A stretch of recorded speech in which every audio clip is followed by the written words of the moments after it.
would say this, and I'm going to let that because that's Israel's decision, but as far as I'm concerned, if all of the hostages aren't returned by Saturday at 12 o'clock, I think it's an appropriate time.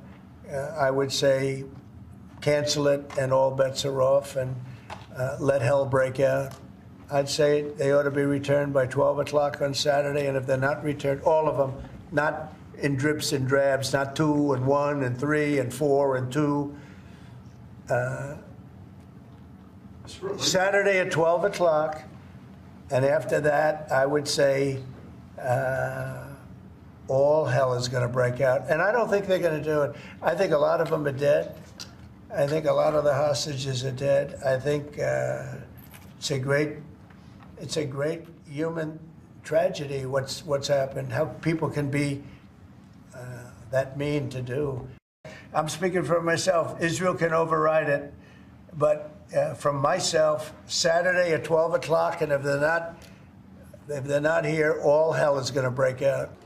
Hamas said on Monday it would stop releasing Israeli hostages until further notice over what it called Israeli violation of the ceasefire agreement, raising the risk of reigniting the conflict.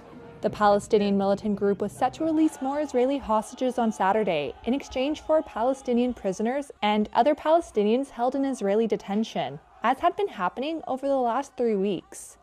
A Hamas military wing spokesperson said Israeli violations include delaying Palestinians from returning to northern Gaza, targeting Palestinians with Israeli shelling and gunfire, and stopping aid from entering the Strip.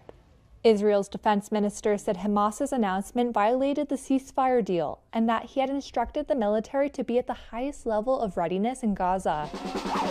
Protesters in Tel Aviv demanded the safe return of all hostages on Monday. We are getting used to seeing our people getting back, sometimes horrible conditions, but alive. And we're expecting for this deal to continue until its very end, and by the conditions fully. A group representing hostage families called on mediators to stop the deal from breaking down, while a group representing Israeli military veterans accused the government of intentionally sabotaging the agreement. So far, 16 of the 33 hostages to be released in the first 42-day phase of the deal have come home. An additional 5 Thai hostages were returned in an unscheduled release. In exchange, Israel has released hundreds of prisoners and detainees. Meanwhile, Gazans are trying to rebuild their lives in the shattered enclave.